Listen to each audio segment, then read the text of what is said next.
An unpopular take from our guy, Miller Moss Enjoyer. And he says Michigan, without Jim Harbaugh, is going to go back to being average. Now, to be fair, Miller Moss Enjoyer, he did call his shot before Jim Harbaugh left for the NFL. So, this was a tweet we had sitting in the replies for a couple of days. So, he's been on the Jim Harbaugh's Leaving Michigan train for a minute here. But I don't think that this thought that he has about Michigan having some recalibration is unreasonable, because you look at what they have on paper. You lose your head coach, the leader of your program. Obviously, there's some repercussions of that. More than likely, we're assuming they're going to lose their DC, Jesse Minter. All the smoke prior to this news breaking was when Jim Harbaugh goes to the NFL, Jesse Minter's probably going with him. That's not set in stone at the time of us being live, but that is kind of the way that people feel about this thing. The other part of this is you lose guys on your roster like J.J. McCarthy and Blake Corum, guys that were not just great players, but great leaders, had a ton of experience in the big moments. We talked to J.J. McCarthy at the national championship game, and he's like, yeah, the experience that this team has, that's one of our greatest edges as competitors. So you lose those pieces.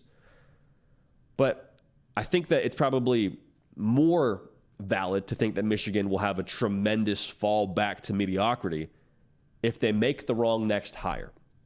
And everyone's talking about Sharon Moore being the next head coach of Michigan. We've talked about it here, but I think we need to give you our final thought around Brian Kelly and Michigan. Because honestly, that's the only way I see this thing having a terrible ending if you're a Michigan fan. It would make, let's just start here. It would make no sense for either side for Brian Kelly to take the Michigan job. And I don't think this is going to happen, but I want us to just kind of put a nail in this coffin because I think it's crazy it keeps coming up. If you're Brian Kelly, everything you came to LSU for is working. It's working. You have back-to-back 10-win seasons in Baton Rouge. You got resources. You're not getting a whole lot of no's when it comes to what you asked for at LSU. You're getting a lot of yeses. Yeses that you more than likely were not getting at Notre Dame. Also, there's a track record of winning at LSU. The last three coaches since 2003 have all won national titles at LSU.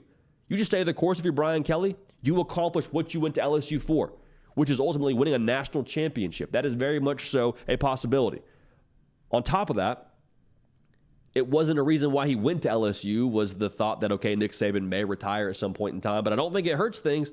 The fact that the greatest of all time is no longer in your conference, yes, you didn't have to win the SEC to find a way to make the college football playoff now in this expanded format, but it does make that road a little more navigable in the SEC.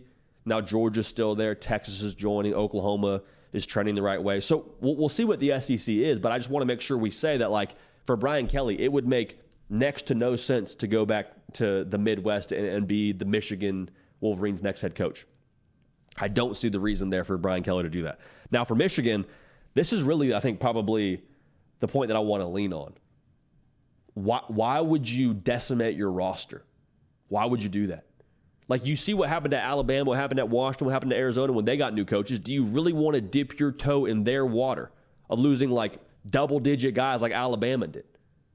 Everything that's made Michigan successful has been in-house. They haven't done it with top 10 classes. They haven't done it with X and O wizardry.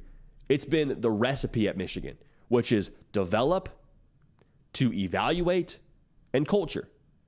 And yes, Jim Harbaugh was on the forefront of all those things. He spearheaded that operation. But Sharon Moore was right there with him. Sharon Moore has been a part of that in a large degree as well. Sharon Moore, one of the top recruiters on this staff at Michigan. And so the thing for me isn't so much, okay, can they bring in the next big name? Can they, continue to do things Jim Harbaugh's way? It's okay, can you keep those staples that Jim Harbaugh had in place that worked at Michigan? Can you keep the recipe as intact as possible? Because if that continues to churn, Michigan's going to stay at a pretty high cruising altitude. I'm not telling you they're going to win the Big Ten next year. I'm not telling you they're going to win the national championship the next couple of years. Those could happen. But I think the feeling of, okay, how do we prevent mediocrity? You make Sharon Moore the next head coach. And it sounds like they're going to do that, which is tremendous.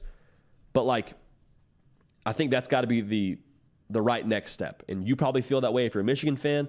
I think most folks in this short period of time since Jim Harbaugh has taken the Chargers job feels that that's what's going to happen.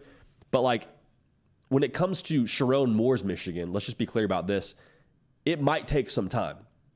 Now, what does take some time look like in terms of do they go 8-4? Do they go 7-5? I don't think they fall to that level because for Sharon Moore, I think a lot of the things that you need to do well at Michigan that they've done well the last couple of years, he has. Like, it might be an adjustment to being a head coach, but like, is there buy-in for him there? Absolutely. Those guys play for him. He went 4-0 as the head coach. They went 3-0 this last stretch of the regular season, beating Penn State, Maryland, Ohio State. Ohio State obviously being the big one. You don't question buying. The players love him. They play for him.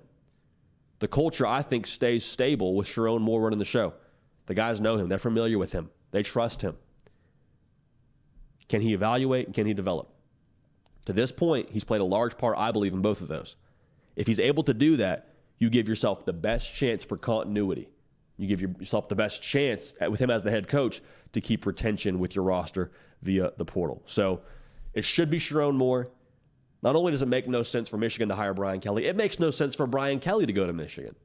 So that's kind of the last thing I wanted to say about that. Feel pretty confident about that. Feel pretty good about that going forward. And obviously, we'll keep a gauge on the things at Michigan when it comes to their next head coach, but would be wildly surprised if it were not Sharon Moore to be your next head coach in Ann Arbor. Hey y'all, thanks so much for watching. Subscribe to the channel here to make sure you don't miss an episode of The Hard Count. Also be sure to check out other videos on the On3 YouTube channel.